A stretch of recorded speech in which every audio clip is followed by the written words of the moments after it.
What's up, War Report family? We are here. It's the post game, and it's time to talk about it.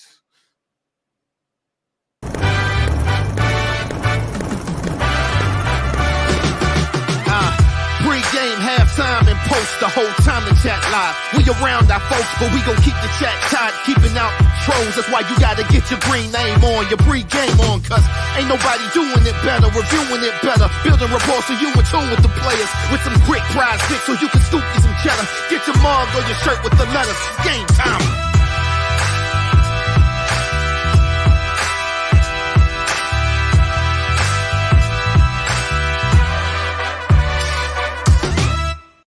You are looking at the Auburn versus San Jose State post game, brought to you by PrizePicks.com. PrizePicks.com. Use code RAPPORT to get 100% match on that first deposit. Guys, let's jump right into it. Auburn has defeated San Jose State 24-16. A one-score game, not what we were expecting. However, it is a win. And hey, W. No matter how bad you think this is, at least we're not Texas A&M. So let's talk. I mean, initial thoughts, guys. What do we think about what we just saw? Okay, so at the risk of sounding like a TJ Finley apologist, Okay, all right. Join the club. He played well in the second half of the game. After the interception, he had a good game. Now, that does not by any means erase the interception. It doesn't erase the horrendous play he had prior to the interception. I'm just saying this is why TJ Finley frustrates me so much, because he can do that, but then you watch the first quarter of that game and you're like, is this the same quarterback? And this is the problem that I've had at quarterback for Auburn for years. Is that I can't rely on a guy to just, if you're not going to be awesome all the time, don't give me awesome mixed in with horrible. Where's the floor? That's all I want to know is where's the floor for our quarterback? Can we have a quarterback that has a higher floor? Because all this up and down stuff is frustrating for me to watch, man. Yeah. It's just frustrating. Yeah, I mean, exactly same. We saw, I'm a little frustrated on behalf of Robbie Ashford because I get it. I throw a pick. You want to see something different and give TJ a chance to get some rhythm back for us, but to not see him for the amount of time that we saw him, I thought that Robbie deserved a chance to run the offense and not just a couple plays. I said that this week and before the game, I want to see him have some drives. You come in and you get to throw two passes. I mean, was it just two, maybe three? I'm not sure, but it's like I don't know any more about Robbie Ashford's ability to run the team, run the offense from the quarterback position than I did before. And if you say, well, it's because he threw an INT, it's like, yeah, but TJ threw an INT. And then he got to run the offense and have the team on the field running the offense. So, yes, TJ got to play his way out of that mistake. Robbie did not. And to me, that's what it looks like. It really looks like we needed these 2 weeks of practice, and maybe we aren't quite settled in how we want to be. Is it encouraging that TJ can throw an interception and come back and play well? Yes, it's encouraging. You don't want a quarterback who looks like he's thinking too much or he's affected by the rush or pressure. And TJ does not look affected by the rush or pressure. Even when he dropped that ball and had to pick it up and make a throw, had a guy hanging off of him. It's like, yes, I need you to do that. I need you to have the throws you had in the second half, but I need you to not throw that pick that you threw. That puts us in position or puts them in position to score points. It's like that's killing us. That's a bit of Jekyll and Hyde that I don't want to see from us. So I'm confused. I don't want to say I'm confused. I'm not sure how much of it is he's still learning this, because he's been I'm the starter type guy for all of a couple weeks now, where it's your show and you've been named the starter. We don't have time to waste now. Now's the prime time. And I wanted this to be a really clean game for him. And it wasn't a completely clean game for him. So where does that leave us? Where does that leave Robbie Ashford going into week 3? And because we have these questions, now we know that Penn State's defense will have these questions as well, which is probably this is a little bit by design, I'm sure. You don't know. You're going to see just enough from each of these guys to have to game plan for all of it. Yeah, great on the coaches, but man, I think we all want to be able to say, that's what I want to see. That's our QB. That's how our offense is supposed to look. And I am supremely confident in that. And we can't say that yet. And that's a little frustrating right now. Yeah, I still have more questions about play calling than I do about players. It just felt like they could be using Robbie Ashford. I think they're thinking too much with him. Just give him the ball and let him do things with it. Like, he's dynamic with the ball in his hand. And they didn't really stop that tonight. No, they didn't stop it at all tonight. The only time it looked like they stopped it is when it was not an RPO or even a threat to hand the ball off situation. Right. If it was just a straight run, they had a beat on that a little bit better. I'm not going to be down on the play calling just yet, because I do still feel as if, just as people last week were trying to caution me, oh, it's just Mercer, he's only called plays for one game. I think that they were trying to keep it a little bit more basic and not show too much this week. I thought they were going to open it up even more. I was completely wrong. They scaled it back way down from last week. They showed even less this week than they did last week. And I think that was a bit intentional. And I think they got even more intentional about it in the second half. I thought they might have opened it up a little bit more had we played better early. But in the second half, they came out and they were just like, you know what? Just go beat them up. Right. Go push these boys around and let's go get a win. And we're going to get back and work on some stuff for Penn State. Because the second half play calling was mostly turn and hand the ball off to a running back. Yeah. Can't be understated. Robbie Ashford finished this game as a leading rusher.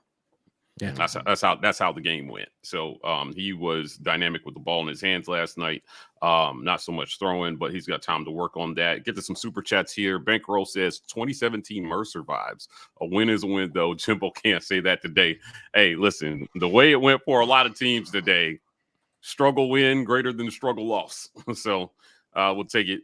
Exclusive TV says ugly win, but I'll take it. Our DBs need some work. Yeah, I was really disappointed. It just felt like bad technique.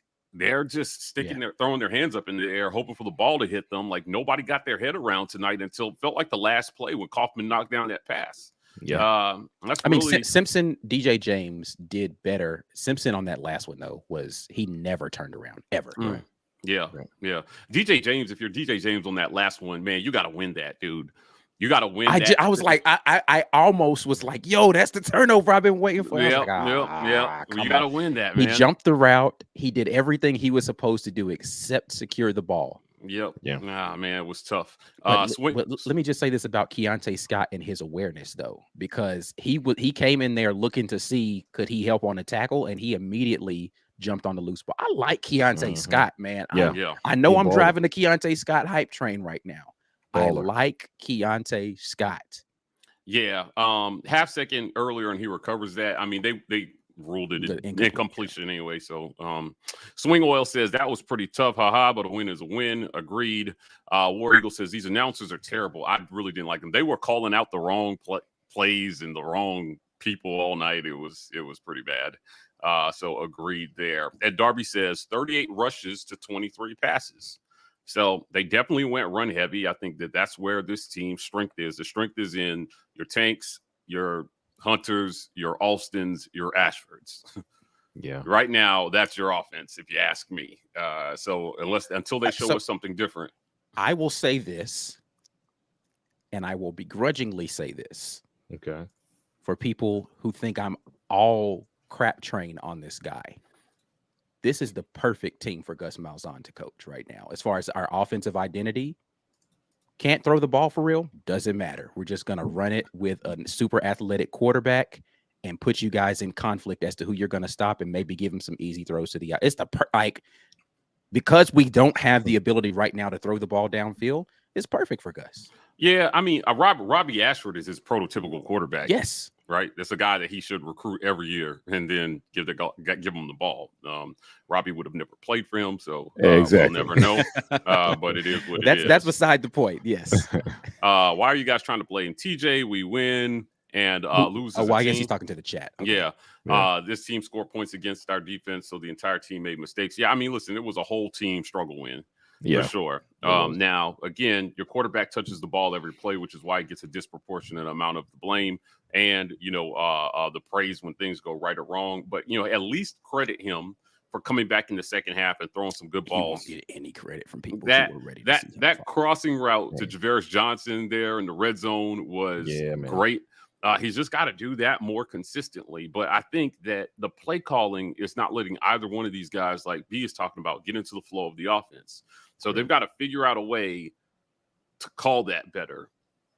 I feel that's when I'm worried about the flow of the offense right now. So when your quarterback is struggling, you have to find a way to settle him into the game. It felt like we didn't give them, like you guys were saying in the first half, a lot of those easy throws. I just didn't see it. I'll say so. This is where I will agree with you on the play calling. They never established any sort of rhythm with easy throws this entire game. None, zero for no one. I mean, they faked a lot of the stuff out there to the flat with this was such a difference. It was such a night and day play calling game from the first game that I'm just like, what was the reasoning? Yeah. You just didn't see the same variety. You didn't see them trying to give them easy. I was just like, yo, what is going on? It was tough. Guys, you're watching the post game Auburn versus San Jose State. This is brought to you by prizepicks.com. Use code REPORT when you sign up for prizepicks.com to get 100% on that match on your first deposit. Also, if you're watching and you don't have the ability to chat, that's because you don't have a green name. Become a patron. This is a great way to support our content. We limit our game day content to keep the trolls out to patron only, so you can watch, but you can't comment if you're not part of the patron family. So become a patron. Join our community. Also, if you're watching on a PC, you have the ability to gift memberships. This is something that they've rolled out. We love it. We've seen memberships climb. You guys have been generous in donating to other members. So give the membership to somebody. Give the gift of the War Report so that other people can get themselves a green name for at least a month. Okay, so I mean, lots to say on offense, and I'm sure we'll come back to that. But can we go to defense? This is the second straight game, no turnovers. Yeah. No turnovers. Two games in this season, and they don't have a single turnover. Now and we've given up. Yeah, I mean, we turned the ball over 4 times. A single turnover on the season. If you're, it's hard. You don't want to be overly critical of the defense in the win, but you've got to start turning people over because it's going to be hard to win games, tight games in SEC play if you're turning the ball over, but you're not getting any. So if we're going to lose the turnover margin every week, it's going to be a long season. Yeah. What does Auburn need to do to start winning the turnover battle? I mean, so for me, I really am hoping and praying that this is all a result of us trying not to tip our hand too much early in the season. Right. But the scheme defensive wise feels a little reminiscent of last year, what we call soft in the slot.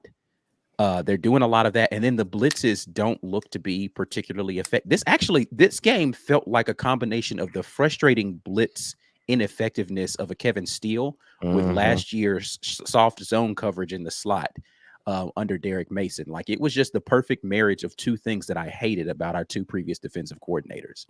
And so I think we have to figure out how to be aggressive and get pressure up front without ineffective blitzes that cause quarterbacks to get into some sort of issue.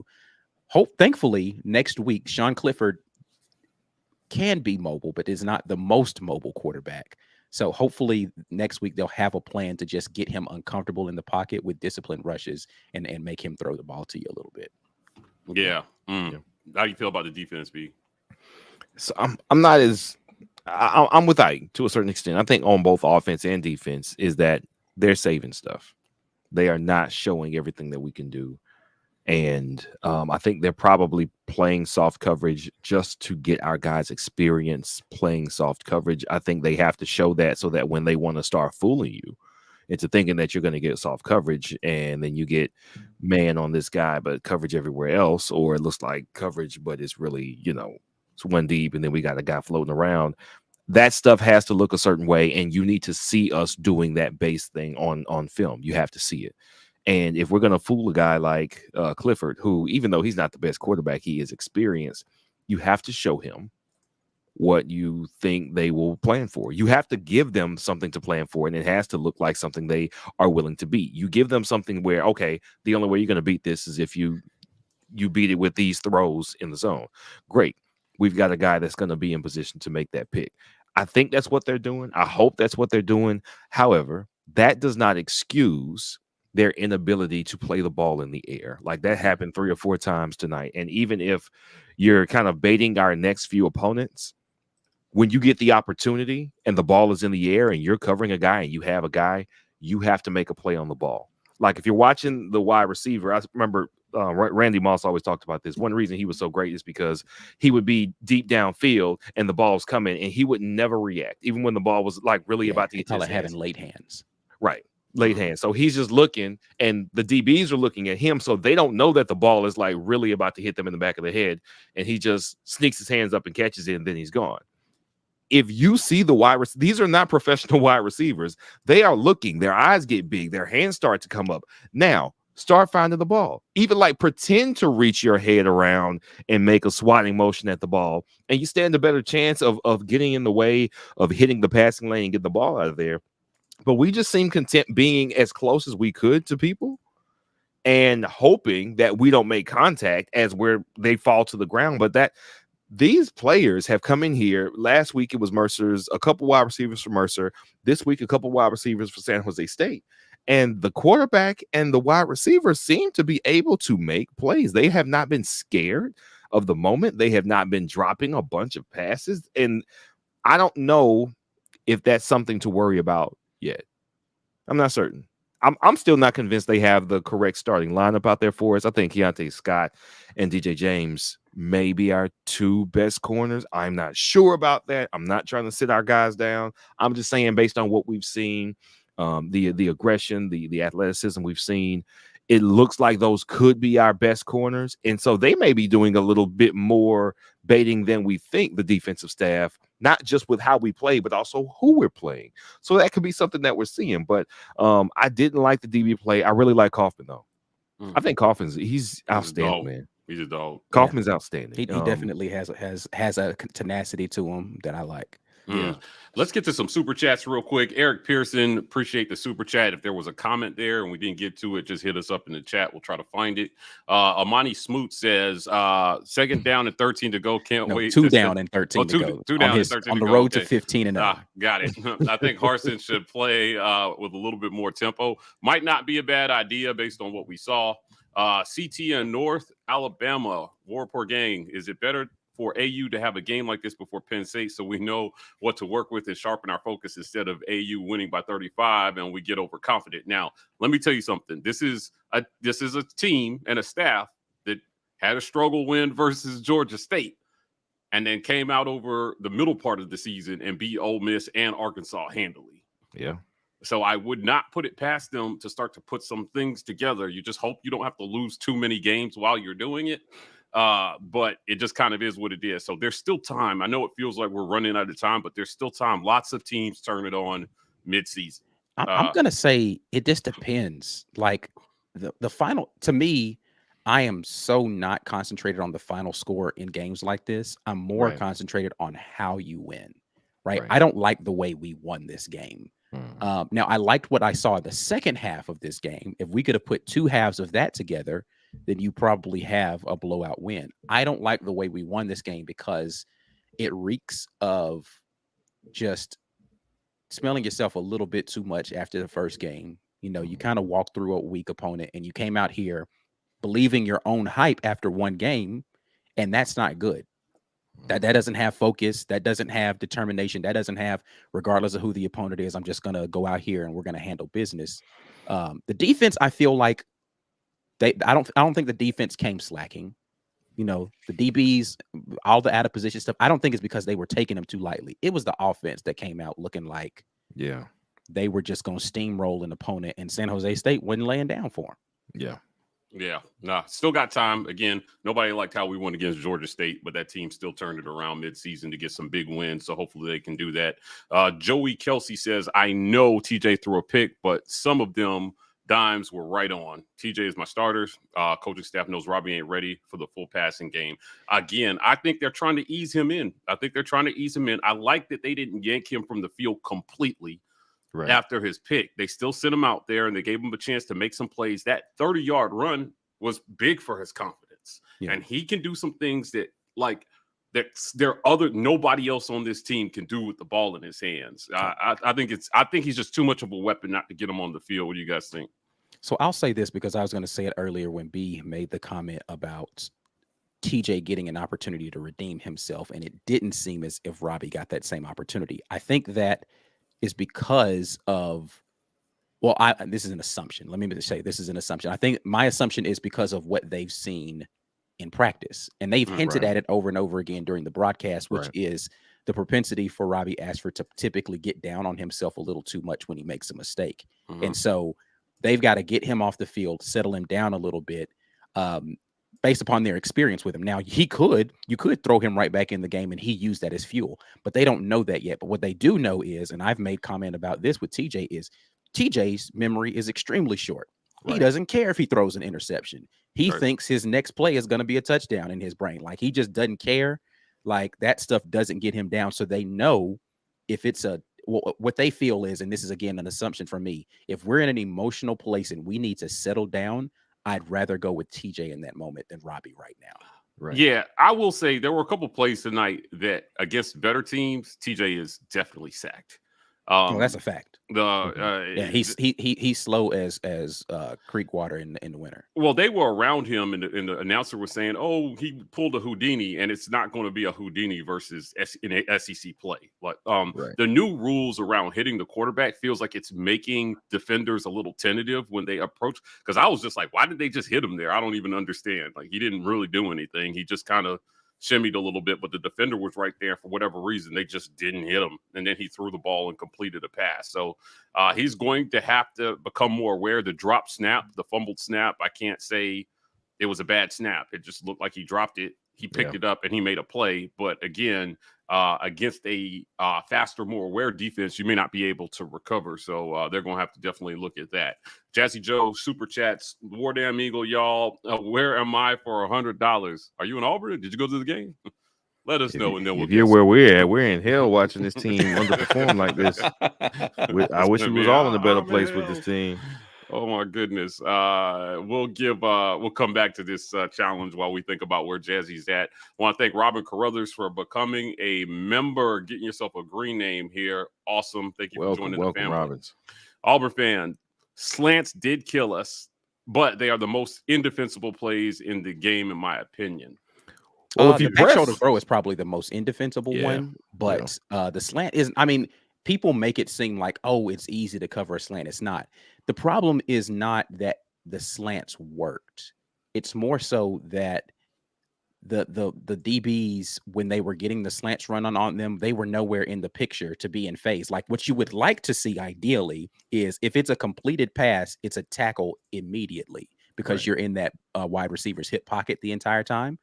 But that's not where we were. We were, 2 or 3 yards off of them and then having to try to figure out how to close that distance or allowing them to run up the field after the catch. That's not ideal if you're going to get slanted to death. Yeah, agreed. Yep. Agreed. John Brannon, have to give their QB some credit. Hey, listen, man, he played a gutsy game. Listen, he made me a believer because I definitely was not giving him a ton of credit before this game. So he played a good game. He made some really good throws. Like some of these throws that we're talking about where, man, you got to get your head around. They were good throws. They were really good catches. Like they were contested. What I didn't see tonight, and I'm thankful for, is DBs just getting absolutely torched. Right. Like you didn't just see people think where was the coverage bust tonight? You didn't see a coverage bust, right? Like you saw them finding holes in a zone that are there. Like the holes exist. That's another thing people forget. Like zones exist with holes. Like you can't, it's just physically impossible for 11 people to cover the entirety of a football field. There are holes in every zone. And if that quarterback and that receiver find them, good on them. They beat you on that play. You line up and you go play again. Yeah. For sure, Agree. for sure. I want to thank TZ Kicks for joining and getting yourself a green name here in the chat. Jeb Shaner says we don't win the game without Robbie's legs. For sure. Yeah, for sure. Absolutely. 100% needed that tonight. A lot of true freshmen played tonight. Wasn't expecting that in the game plan. I think they got as many people in as they could, including a huge run by Damari Alston. Damari Alston looked good in his 2 runs that he had tonight, man. Like The 2 carries. second one is the one that was eye-popping for me. Yeah. Because he jumped and got hit, but then maintained his balance and then was able to pick up yardage afterwards. I was like, okay, wait a minute. Yeah, it was interesting. Right. Guys, you are watching the Game 2 post-game Auburn versus San Jose State. We do this every Saturday. It is family only. So if you don't have a green name, get yourself a green name. Become a patron. $5.99 will get you there. This is brought to you by Prize Picks. They're a great sponsor of the War Report. We love them. You can also help somebody else get a green name by becoming gifting a membership. If you're on PC, you'll see this option. Hopefully, they add the ability to do it from an iPhone in the near future. Or an Android if you like having good phones. Yeah, true. Or that. or iPhone slander.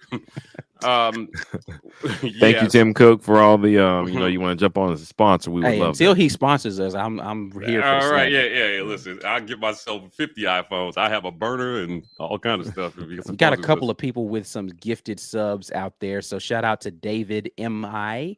for the gifting of subs, and Thomas Sanders coming through with 5 more gifted subs as well. We appreciate y'all for letting some other people experience the joy that is the War Report community. Another super chat here from Tori Moore. Our playbooks on both sides of the ball wide open from here on out. I think we're done holding things back. We better be, or you're going to be, or it's L time, right? Right. You have any more cupcakes until Western Kentucky? So it's you want to beat Penn State. You're not holding anything back for that game. You got Missouri after that, which is a team that you should beat. Shouldn't even matter what you show for that team. But again, I'm worried. I'm worried about that game now based on what we saw tonight. If there are You're worried about the Missouri game? 100% if we do not improve from tonight's play. If you're not going to score points, I'm worried about anybody we play from here on out. I'm worried about it. What makes me worried about any game is just our propensity right now to give the ball to the other team. Yeah. We turned the ball over twice to Mercer, right? We turned over the ball twice tonight, right? Like we're 2 turnovers per game average is not a good place to be in, especially if you're not going to take it back. Yeah, for sure. So here's why I'm a little less worried is, I can't say a little less worried. The reason we are turning the ball over is because our quarterbacks are making mistakes. And like Robbie's mistake was he underthrew it. He should have been a little more air and it should have been a little further out. Then that was the Landon King sighting we were all waiting for. That's not something that you're always going to do. Again, like one thing that we were so frustrated about with the last QB from last year was every time somebody puts you in pressure, you're running away from the pocket that the line has created. Or you're doing something that makes no sense because you're scared of that the pressure is about to get to you, or it just doesn't make throws towards guys that are going to be open because he doesn't want to turn the ball away and be the GOAT for the game. It's like those are not the problems we're having, because I don't think those are fixable problems. You are wired to, no, I don't want to take the sack. Listen, stay in here and make the throw. If you're not scared to stay in here and make the throw, some good things are going to happen. So now we're not trying to fix how a guy's wired. We are literally watching 2 quarterbacks learn how to play the position better in a professional offense in live time. And unfortunately, that takes more time than we have to give them at this moment. So no matter who we end up sticking with, starting and all that good stuff, they're going to get better. What damage is done between now and when TJ can play as consistently as he played in the second half for an entire game? Like, I think the more snaps you give either one of these guys, and I've always said this, there's a ceiling on each guy. They're going to reach that ceiling if they get enough playing time. How much playing time do you give a guy if, like Robbie Ashford, okay, he throws a pick, but listen, he needs reps. Leave him in the game for another drive. Leave him in the game for 2 more drives. Why? Because he's not going to get another opportunity to make that type of throw again if he's on the bench or only running the ball when he's in the game. We need reps. Everybody needs reps. Everybody needs more reps. And I don't know how you get them to their ceiling unless you're willing to kind of have these mistakes. We don't have any more time, though. And that's really what the coaching staff. So what are you going to do? Just spot treat? Okay, TJ 3 drives, Robbie 1 drive, TJ 5 plays, Robbie 2 plays, back and forth, back and forth. But then does any guy get the rhythm and the continuity they need to make that improvement in the usually 5 or 6 games that it takes? Are you extending the amount of time it's going to take for one guy to reach his ceiling? Maybe. I don't know. I don't know how they feel about it. I don't know if they're learning from their mistakes the same way they would if they were the guy every single down, every single game. That's how you accelerate that growth and development. And if they don't get it, what's the timetable? I don't know. Yeah, I think you settle guys into roles. You decide what Robbie's going to be when he comes in the game. And that's how you stop from disrupting the flow of the other guy when you bring him in the game. It's not any different from like running a wildcat every once in a while where you put the running back at quarterback and everybody knows we're going to run, right? So you just got to make up your mind about what Robbie Ashford is going to be on this team this year and then play him as such. That doesn't mean you never let him throw because you're obviously it's going to be advantageous to let him rip the ball when everybody's expecting him to run. But they do have to. It feels like they just have to settle people into more distinct roles as the season goes along and have a clear-cut guy because it doesn't feel that clear-cut right now.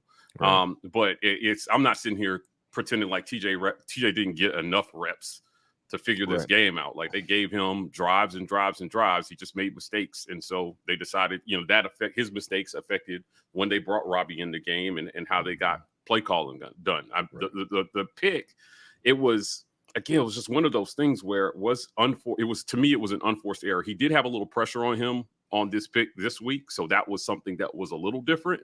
But ultimately, he tried to rip or throw. Ike said this during the first game on that first pick where he sat it in. He trusted his arm just a little bit too much, and he would his have mechanics had to. Were actually bad on this one too. Yeah, I mean, like the arm talent that you need to have bad mechanics and rip that throw is rare. Right. Right. Those are your Patrick Mahomes type throws where those guys are all off balance, but somehow still throwing at the right velocity and making it accurate. He just didn't do that tonight. Not incorrectable, but he's definitely going to have to get that fixed going into SEC play. Quez Evans says, I think Amani Smoot is my cousin. If so, he's dead serious about 15-0. What up to Mario? All right. Feel that. I'm not mad at anybody who is saying we got to win. We still are undefeated. Let's keep this train rolling. Right. Yeah. I'm not mad at anybody who was like, we looked awful. I tweeted this during the game, during the first half. I was like, this is the team that everybody picked to be last in the SEC West. The way we play tonight is how people expected us to play this entire season. But to Mike's point, it's early in the season. You have an opportunity to turn your season around, but you can't keep playing like this and hoping to win. You just can't. 100%. 100% agree with that. We're going to get back to this. Jazzy Joe, guys, where's Jazzy Joe tonight? Where is the Jazz man? I don't think he's in Auburn, but I wouldn't be mad at anybody guessing Auburn. I am going to say that Jazzy is he's at home today. I'm going to say he's in Missouri. I was going to say Missouri. Yeah. I think he went one state over to Georgia for some reason. Okay, so we got Georgia, Missouri. B. Will, what you going with? I'm going to play Pennsylvania. All right, Jazzy, let us know in the chat where you are. Family finding family here on the War Report. We're bringing people together. Yes, I am your cousin. So family reunion. Yep, meet him at the barbecue. Getting back here to the chat, you guys, emotions are all over the place about this one. Yeah, I mean, listen, this is a game that coaxes those emotions out of you, though. Like it's hard to not be a staunch Auburn fan and not feel emotional about what you just watched. Right. Now, where those emotions lead you are a lot of different directions, but it's hard to not come here right now and be emotionless if you actually care about this team. We got some interesting comments right here. A.U. Robinson says, I think this was a trap game, nothing more. I think there may be some truth to that. There could be some very, very much some truth to that. Chris Sanders says, we need Shanker to play better. Listen, I love John Chandler Shanker, but he had an awful game tonight. Yeah. This was terrible. I mean, this is a senior guy on this team. The holdings, the drop, Like there were just a ton of things. I when they go back, I'll be interested, like when we do the film review, to see where he struggled tonight and why he made so many mistakes. Penalties were killing us, and it wasn't only him, but no, it definitely wasn't. That's why it's hard to, and again, I know this is difficult for some people, but it's hard to pin the poor play on just one person, because there were so many things where you're like, what, like just every time you turned around, somebody else was doing something that made you scratch your head. Like, what are we doing out here? And that's, I think, again, the thing. When we talked in the pregame, I said, this is the exact opposite of what I wanted. I just wanted to see a clean game. Right. See a clean game, mistake-free. We had 2 interceptions and a ton of turnovers. I mean, 2 turnovers and a ton of penalties. Far from clean. Right. Jeb Shaner says TJ cut his interceptions in half. That's a 50% improvement. Hey. Who knew Jeb was a glass half full guy? Amazing. Love that comment.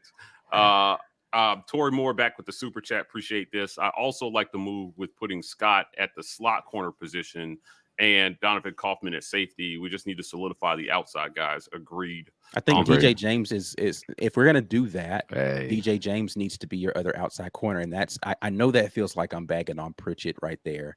I just haven't seen enough from him to make me say that he's better than DJ. And listen, DJ James is no slouch, right? Like he was a starter at Oregon. Right. So, you know, for all the people who talk about transfers being somebody's sloppy seconds, DJ James was starting. He just didn't like the place where he was starting. Right. For sure. So him being, a boundary corner for us, I think, is a good thing. Jalen Simpson still had a decent game, outside of, again, that one very evident situation of him not getting his head around. Had a decent game. He had some pass breakups.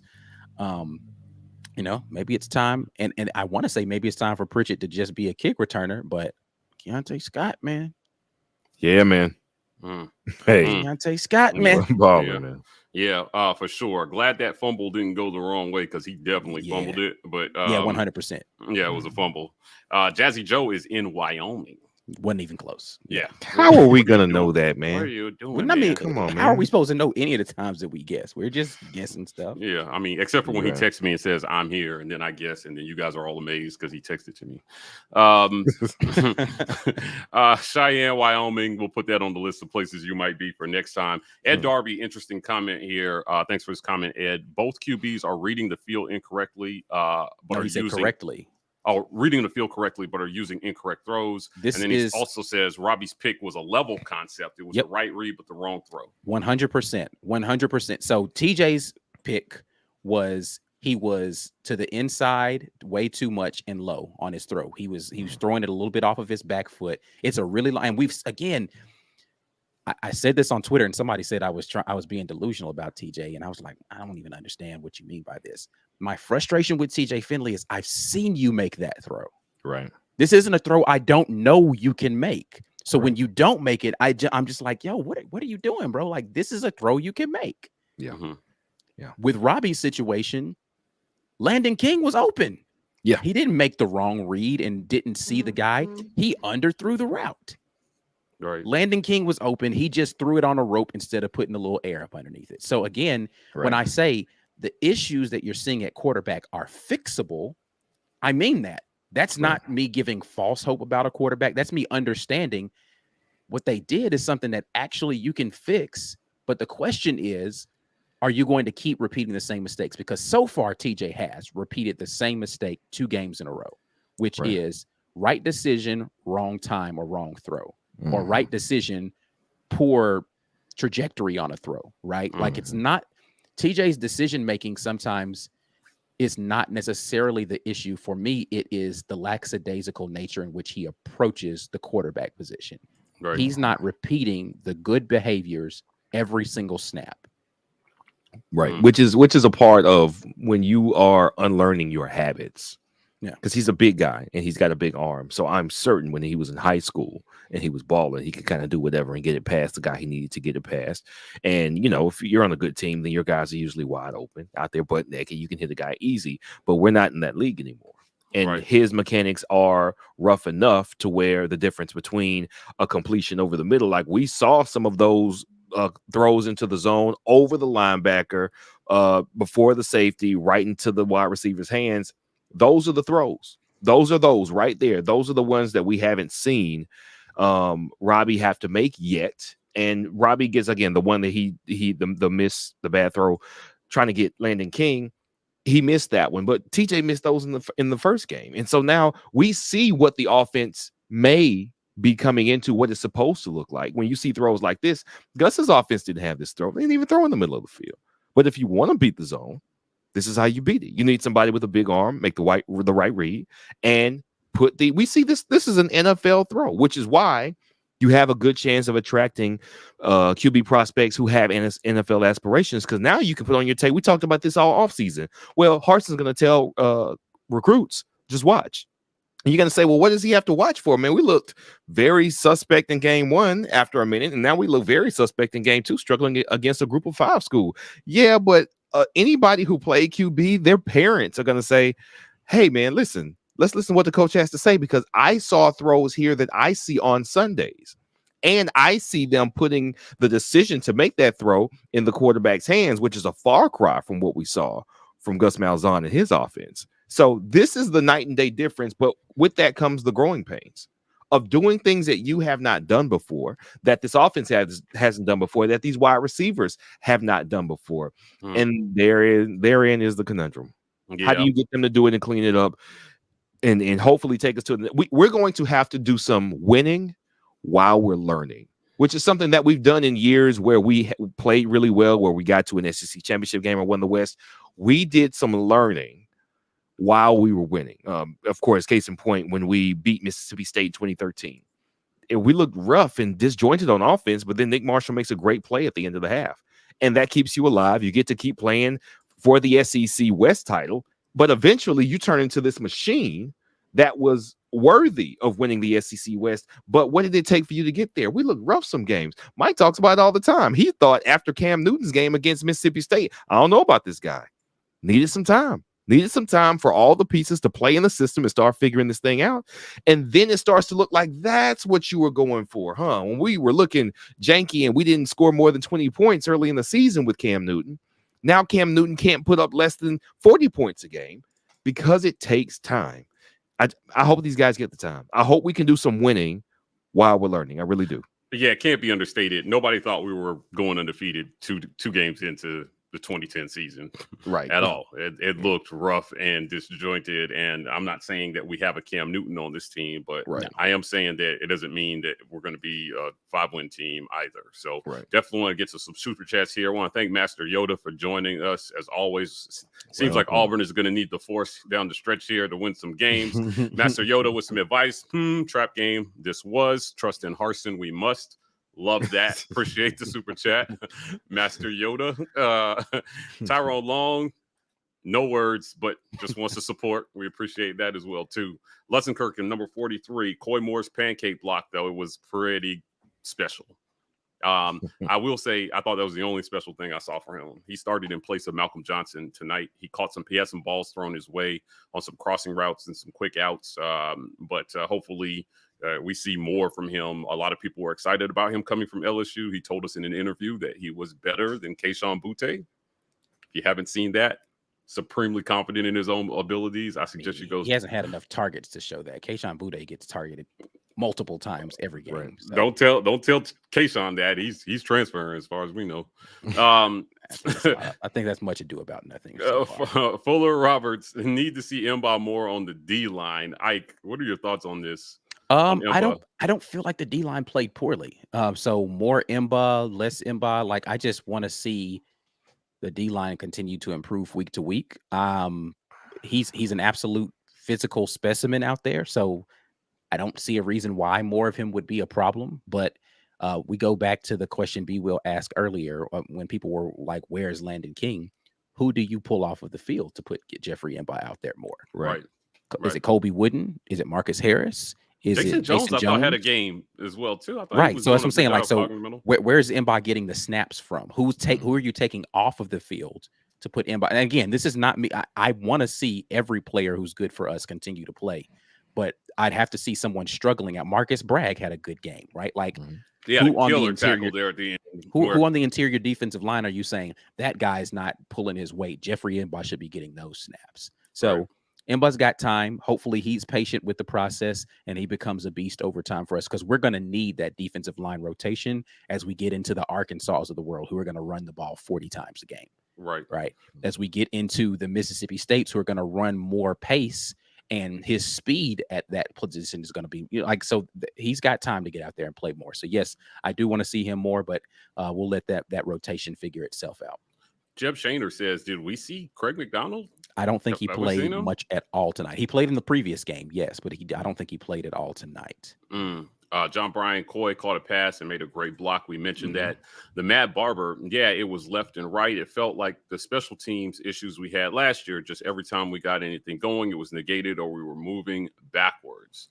Some truth to that there. Yeah. Don Cullen, at least we didn't make 100 yards in penalties like Bama. I think for all the things you could say about Auburn football, there are probably at least 5 or 6, at least we weren't them-isms that we can use based on how that happened this week. D Left says, one thing I don't want is when Robbie comes into the game, it's an obvious running play. Keep these defenses off balance and let them pass a little bit more. This kind of talks about what we're talking about and about the flow of the game and how you call plays and deciding what these guys are and settling them into roles. So Robbie, if he wanted them to expand the playbook into passing, he really needed to not throw that pick tonight. Yeah. And so when you look at that play again tomorrow night, watch the film. We're going to be here talking about it. When you look at that play, I think that was what the plan was. I think the plan for them was to show Robbie can throw the ball too tonight. Again, I thought we were going to go into this game, give Penn State something new to look at. I think the plan for them, something to look at new, was Robbie Ashford operating the offense as just a regular quarterback. So now when he comes in the game, you have no clue what he's coming in here to do. For sure. But him throwing that interception now puts him back in people's mind as primarily a run guy. Yeah, for sure. Yeah. Well, hopefully Harson's playing 4D chess here with us. Quentin Lee has become a member and got himself a green. He's back. Back again. We love you, Quentin. Welcome back. And we had a couple of membership gifts out here again. Go ahead. I missed it. John Sledge gifted some memberships out there. So appreciate that, John. Appreciate that. Okay. Yes, the community thanks you. Chris Jones dropping a super chat. If we missed the comment that goes with this, just hit us up in the chat. Let us know.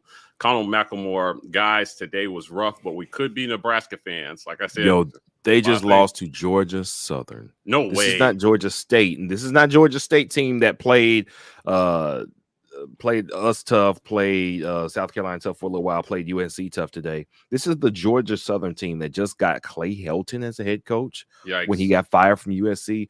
Nebraska is in real shambles. Yeah. Not the metaphorical kind that we talk about sometimes. They are actually in shambles. I think Scott Frost is on his last leg.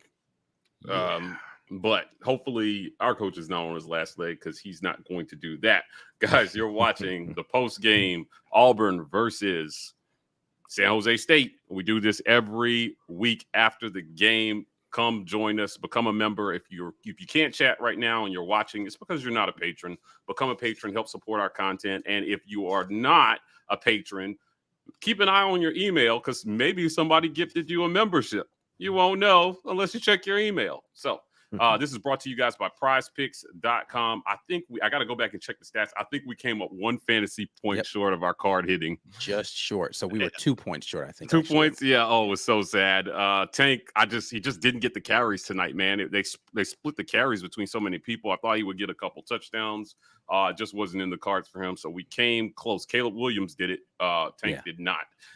And again, if you're watching and you're on a PC and you want to give the gift of the War Report, you can gift memberships to your fellow subscribers. If you are a subscriber and you interact with our channel at a high level, but you're not a patron already, you are most likely to be on the receiving end of one of these gifts. It is totally random. They cannot choose who it goes to when they gift it. This is, part of the randomness of the community, but we love it. And you guys who are receiving loves it. So it's amazing how the people in the chat are all hearing the same thing come out of our mouths, but they have such drastic different conclusions that they draw. Because earlier people were saying that we were so in love with TJ. Now it seems like we're too down on him. Now we're too down on Robbie.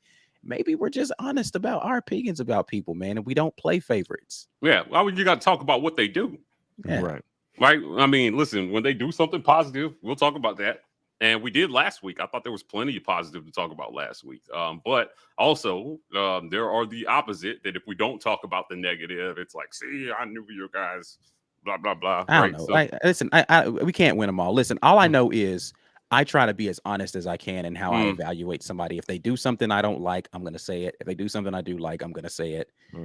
I try not to ride the hype. I am 100% on the Keontae Scott hype train. You could be mad at me if you want to about that. I think he's a baller.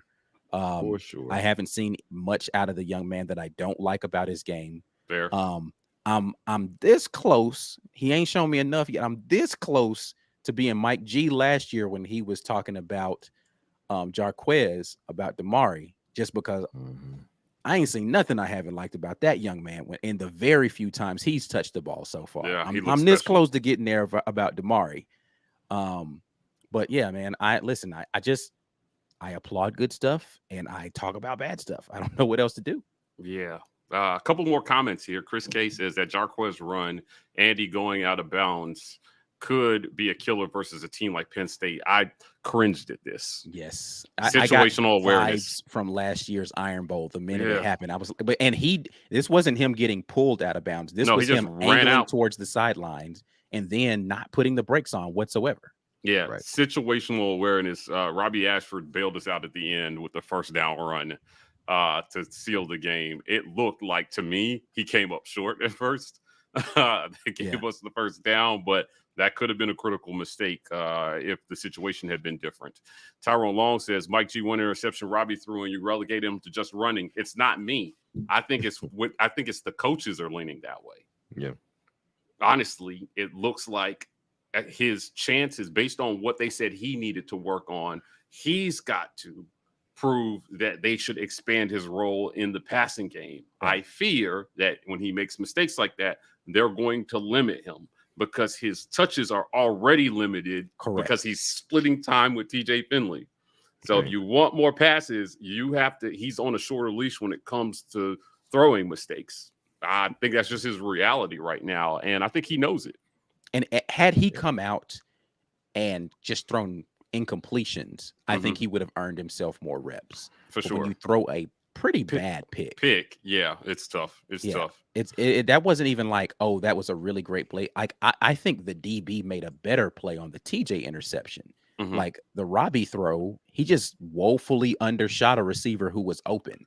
Like that's one of those you got to put high into the sideline where it's either Lando or nobody. Right. And the game was in doubt going into the fourth quarter. So then you're still playing protect. You're still in protect mode because the game is in doubt.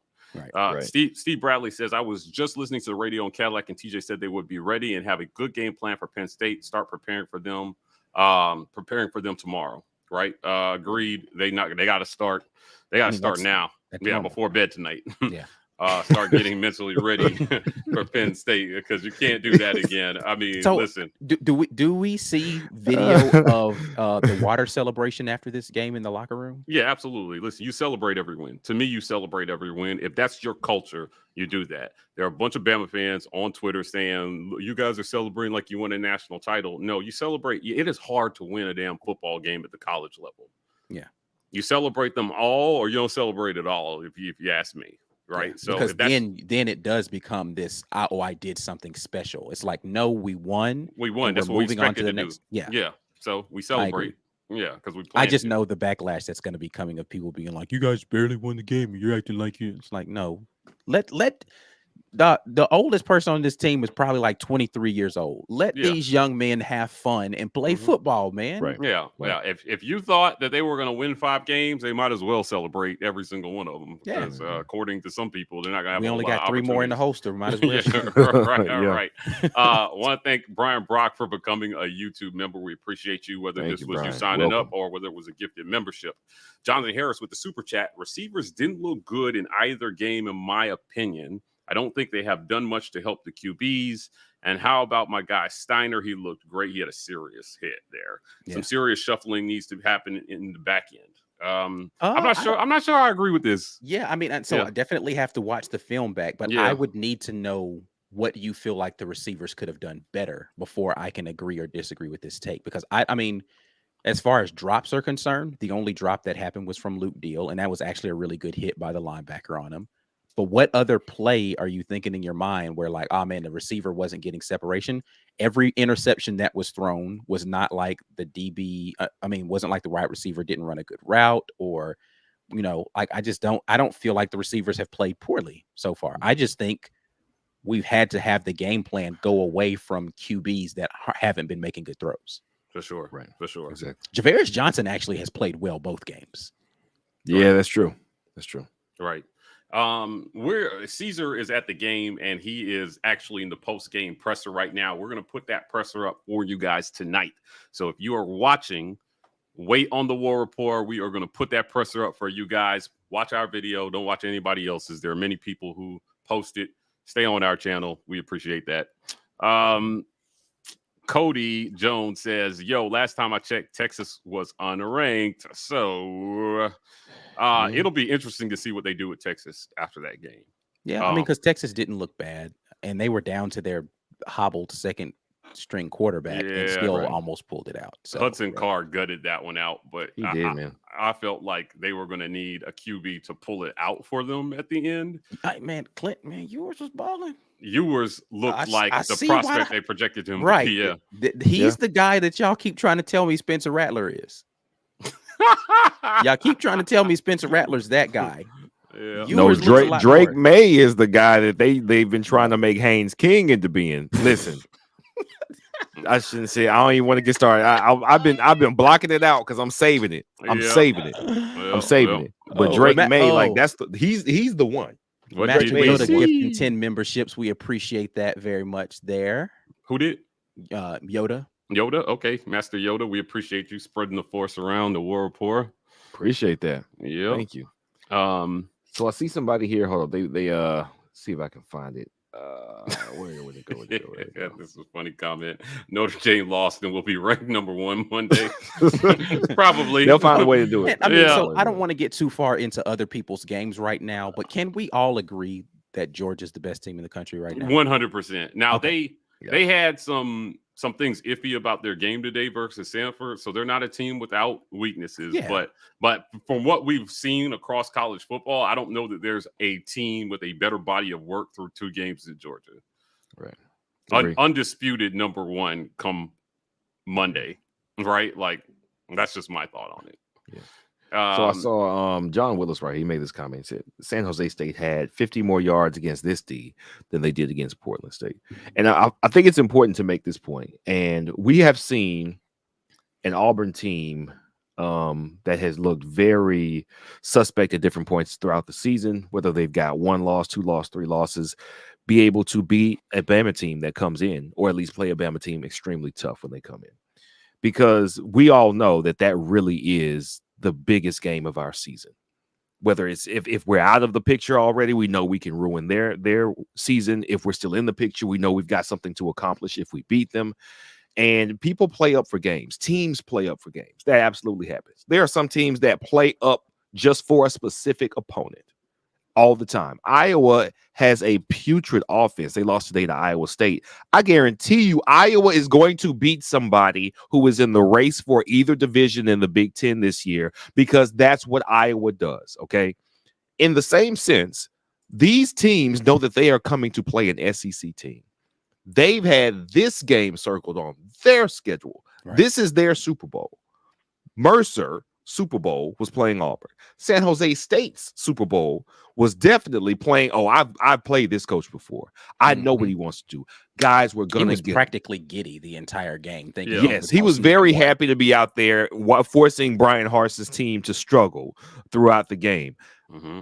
From now on, it is a battle of attrition. We have no more looking forward. While we're trying to get better and use these games as scrimmages, they are trying to get on Sports Center the way App State did today against A&M, the way that Georgia Southern now will be against Nebraska. Thanks. From now on, it will be a battle of focus and will. And I promise, I think it's fair to say we aren't giving these first 2 opponents, or we didn't give these first 2 opponents the amount of attention and focus that we will going forward. Our opponents going forward will have our full attention in a way that these first two opponents didn't. And I'm not even necessarily upset at that, because I think you do have to save some things. You have to not show some things. Eric Keesaw hasn't been a play caller with this group of talent before. He doesn't have tendencies out there yet. If he gets out there just calling exactly what he wants to call, now he's got tendencies. Now they have something to play off of. You know what they know now? Practically nothing. We don't even know who the quarterback is going to be. How do they know who the quarterback is going to be? How do you know what Keesaw wants to call with them? They've got a lot that they had to save. These other teams had a lot to prove on their first couple games, but I don't think we did not give them our best shot. And I don't think that's a lack of focus or a lack of discipline or whatever. It is strategic at this point in the season, especially with the team that doesn't have the chemistry that we're going to have later in the season. So I'm not so upset that we gave up those yards. I wish we had played a couple balls better in the air when we were defending. Yes. A couple missed tackles. I don't want to be negative. Those 50 yards, and this is the only thing I'll say about this, come down to playing the ball better in the air and making a couple of tackles, honestly. Yeah. Right. And let me say this. We've said maybe we were looking ahead to Penn State for the next game. Is it possible San Jose State was looking ahead of Portland State to our game? 100% possible. That's true. They may have not put their A game out there against Portland State because they were so focused on week 2. We've got to go play at Auburn and Jordan-Hare. So they came, as B said, they were amped up for that game the minute they saw it on their schedule to start the season. Oh, we're gonna go out here and we're gonna cakewalk over Portland State. But the real test is gonna be week 2 against Auburn, right? For sure. And so that's 100% possible that they played a little possum on us against Portland State. They were like, B game, we'll just go out there and we'll win. They got the win. They survived in advance, but this was the game they were coming ready to play. Right. So again, we gotta look at things and sometimes in more of a larger perspective to realize it may be not as bad as it seems. But I don't like the idea of looking past any opponent, but I do like the idea of getting wins, and we got the win tonight. For sure, definitely. Guys, you're watching the post game Auburn versus San Jose State.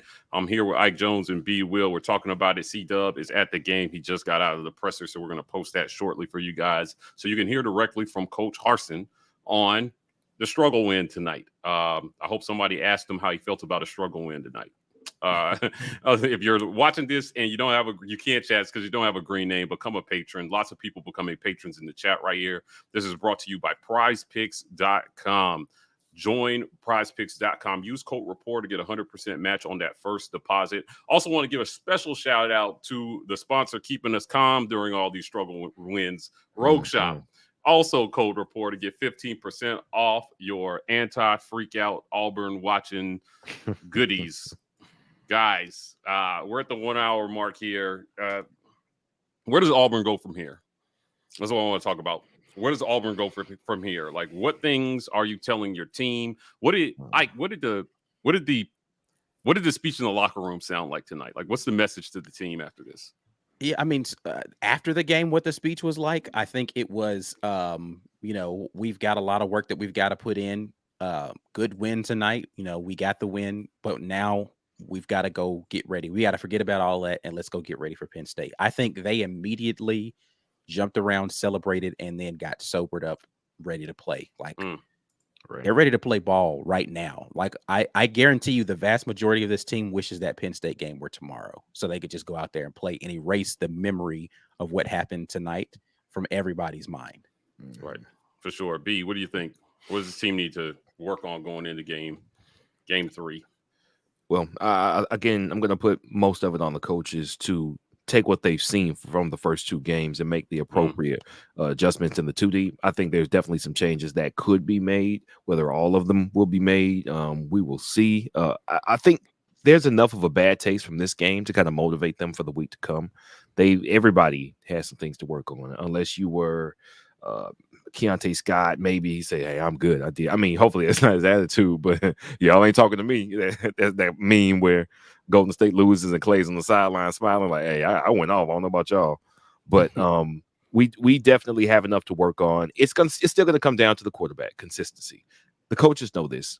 The players around the quarterback need to be better, though, man. And this is where we all saw it last year.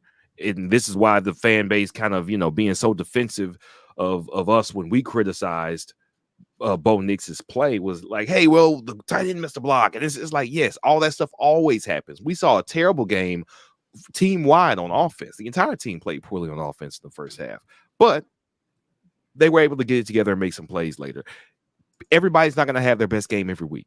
And I think that that's something that this coaching staff is fighting to change. Is we don't need to have one person up, one person down. It's mostly about being consistent, because even if you play the game to exactly how it was playing, somebody is going to be able to beat you.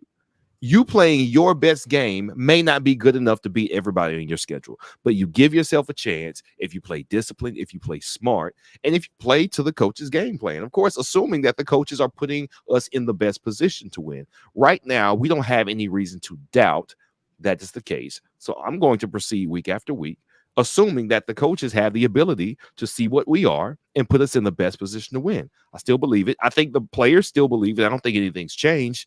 This is the prove it week for Brian Harsin, for these players. It has to be this week. We win this game, even if it's tight, hopefully convincingly. Missouri looked terrible today. And I know Ike said, well, I'm not looking past anybody. I'm looking past Missouri. They look awful. K-State is not that good. You don't give up 40 points to K-State. K-State is not Oklahoma, man. I'm counting that as a W. I don't care how bad we look today. We have plenty ahead of us. Penn State is the one we have to get.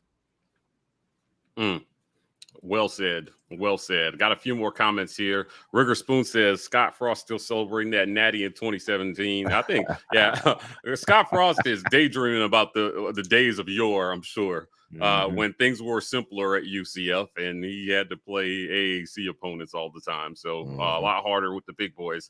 Caveman Life Coach, love you, man. I love y'all. Hard day. Ready for the next week. Caveman was the winner of our Penn State ticket giveaway. So he took his daughter to her first game on the War Report. So happy we could be a part of that. The Penn State or the San Jose State? It's the Penn State. Penn State game. The first one is the Penn State. Yeah. I'm sorry. Yeah. No, he's going to take his daughter to the first game. Gotcha. On the War Report. Thank you for that correction. I got a new member here. I don't know what's going on there, but you guys see it, so say it in your head. But thank you for becoming a member. Air USA, maybe? Yeah, maybe. P-Pass says, nope, Tigers beat Penn State. I buy 5 memberships. We're going to hold you to that one, Marilla. I'm with it. No context UCF and a laughing emoji. Love that. Always love no context slander. Bankroll. All week I see Anthony Richardson getting Cam Newton comparisons. He looked more like Jeremy Johnson tonight. Y'all love throwing out Jeremy Johnson every time somebody can't play at quarterback. He gets it. Blackerby is on this thing where people keep comparing TJ to Jeremy Johnson. And we're far from that. He hates it. Yeah, I agree with him. It's not a good comparison. Look, I've outside of the one half against Arkansas, I've never seen Jeremy Johnson make throws that TJ makes. Right. Yeah. Now, does Jeremy Johnson, does TJ have some boneheaded interceptions that he's had? But he just, Jeremy Johnson just had bewildering moments where you're just like he's just tripping up over his own feet. Don't put my name in this. Talking about some bewildered moments. No. Let me. Did you guys notice that twice the running back tripped over TJ's feet tonight? Yes. I don't like with that. I don't know, because you clearly practice handing the ball off over and over and over again. Right. Is the running back taking different steps, or is TJ? Twice. He tripped up Jarquez and Tank tonight. Yeah. I thought that was interesting. I don't know.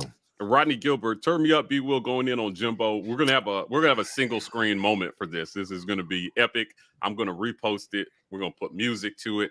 Pomp and circumstance, confetti. It's going to be great. They lost to Appalachian State. So yikes for Jimbo facing B-Will's wrath. How many gummies y'all had? Just enough to get us through this, man. Rogueshop.com, code report, 15% off. Ready for B-Will to go back on his iced tea rant on Jimbo after today. Man, people are really clamoring for this B-Will rant. So he's going to have to stay up tonight and write it. I just needed to live up to the hype, though, because everybody's ready for it. I think the reason why my rant last week went over so well is because everybody expected Mike was going to be the one to deliver it. And it was like, oh, wait a minute. Ike got on it. Okay. And so it just was unexpected. Everybody knows B. Will has smoke to deliver for Texas A&M. This is how are you feeling right now, B. Will? Are you feeling up to the moment? Do you feel like you can deliver on game day when it's your time to be the starter? Are you ready to come out here? Calls you to bat. Are you ready to come out here? Or are you going to throw a pick six on us? Are you? What's you feeling? The emotion I felt earlier. We were watching that game while we were trying to get ready for the pregame. Yeah. And I had to like bottle it. I really didn't want to have to bottle it. I felt all these emotions. It was joy and pride and satisfaction, all these things I was feeling. And I realized, like, man, I got to put that in the side of my head. You know, I got to focus and make sure I'm focused on this pregame. So we talk about Auburn and we talk about San Jose State. And I'm just getting all these ideas about how to insult a guy who has deserved it for, 5-6 years, but has only really been under the microscope since they signed that class. Like, I don't know anybody who's been a joke for 5 years, but only got smoked for 1 year. Like, I don't understand. He should have been getting criticized for being a loser.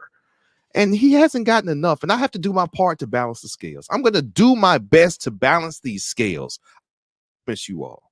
I'm not going to promise you the best rant I've ever had. I can't promise that. I don't know if it's going to be that, but I will be honest. I will be honest.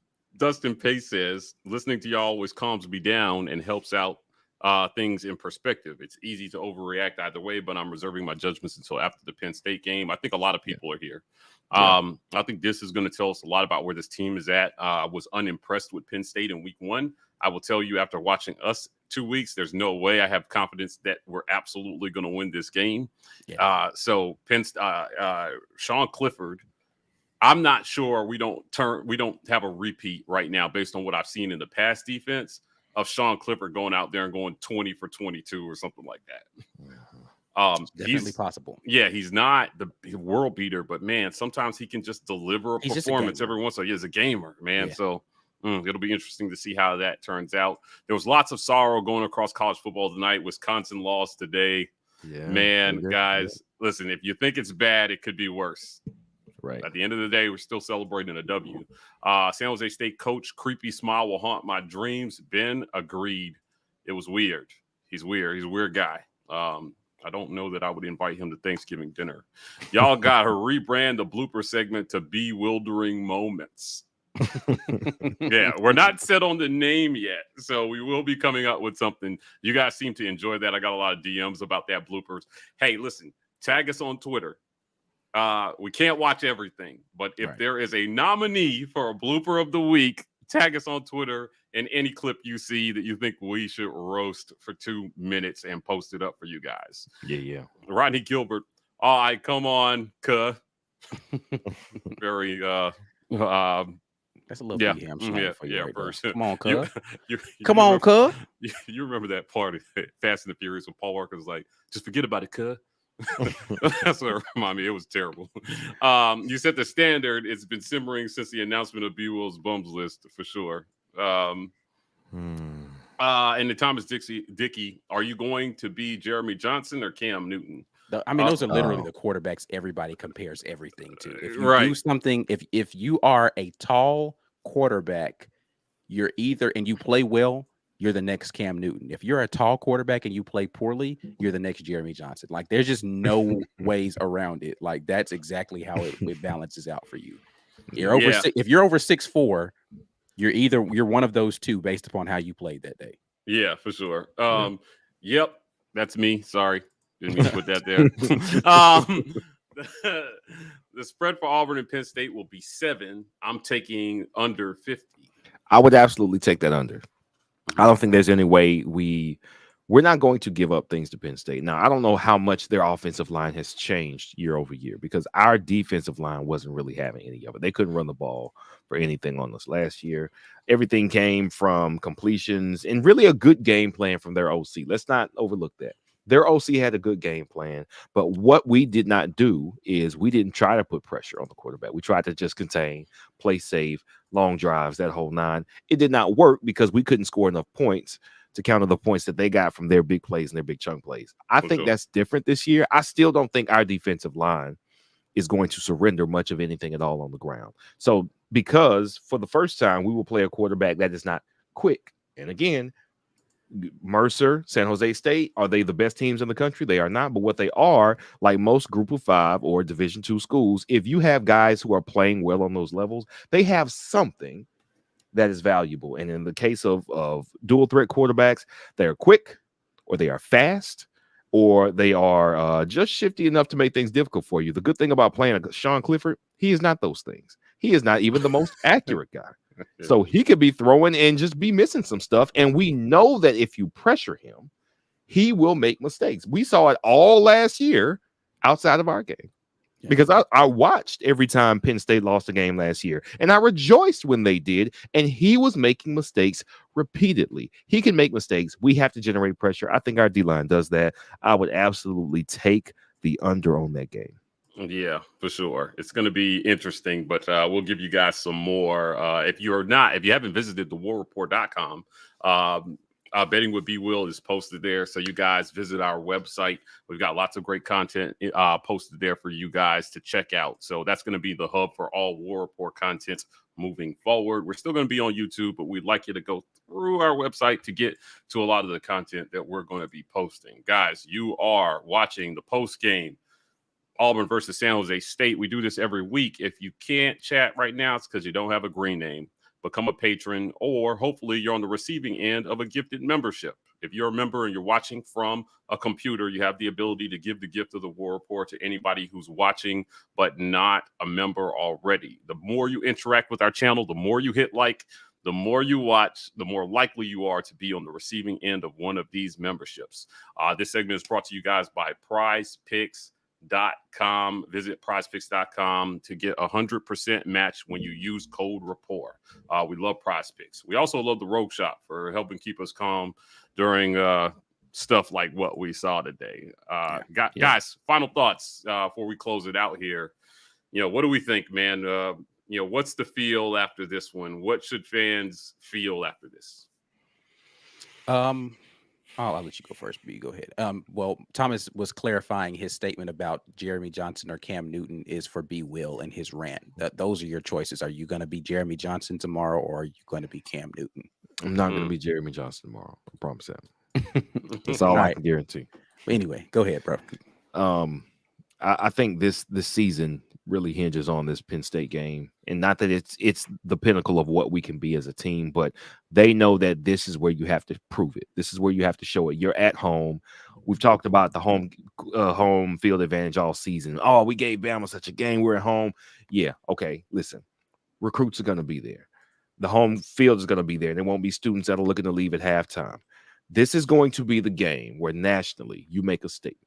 Or Brian Harsin makes a statement that, hey, this is now my team. This is my program. And we're going to start with a step in the right direction by beating a team and a coach that's more established than we are. I expect to see the difference in culture show itself this week by how polished we look versus how unpolished we looked last year when we went to Penn State. We did not look rattled. We never looked rattled last year on the road at all. But we did look like we didn't really know what we were doing. Like we weren't good at the things we were trying to do. I don't expect that this year. I expect us to have saved some ferocity from the first 2 weeks and been piling it up for this game, and I expect us to win it. All right, closing thoughts. Yeah, I mean, as a fan right now, I think there is reason for concern, right? There's reasons for you to go into this game skeptical about our abilities. But to B. Will's point, I think that there's also reason to believe, if you believed the narratives coming out of the locker room preseason. So let's start there. If you believed that this team was cohesive, which they seem to be, right? Like they seem to celebrate each other in the moments where everybody else feels like, there's a competition going on. Like they're competing 100%, but they are celebrating each other because they want to win games. And I'm going to take a team that just has a innate way of winning games until they show me that they're going to completely fall apart. And I haven't seen them fall apart yet. Again, I get who we've had as competition thus far, but I think that they have had this Penn State game circled on this freaking calendar since they knew that they were going to get another shot at them after they left Happy Valley. The guys coming back for the next season said to themselves, all right, I'll see you guys at home next week. And they've been thinking about this for a solid year now. They're going to come out ready to ball. I just want the Auburn family to go out there and turn up in that stadium, bro. It's got to be loud. It's got to be loud. Make them realize Penn State whiteout is nothing compared to a on fire Jordan Hare. Because they made us feel it last year in Happy Valley, for sure. Yeah. That environment was incredible. I completely underestimated what a home field advantage they have, but it's one of the best in college football. So I think I agree with you guys on everything you said, that we just need to show them that it's going to be one of the best here as well, too. Guys, I want to thank everybody for joining us for our post-game show. We're going to be back at you guys tomorrow with the weekend tailgate with a little bit more in-depth analysis on what we saw. Look out for the post-game presser by Brian Harsin. I'm going to be posting that, as well as the San Jose State coach, just in case you want to hear his excuses. We're going to have that up for you as well. Guys, we're signing off as always. War Eagle. War Eagle.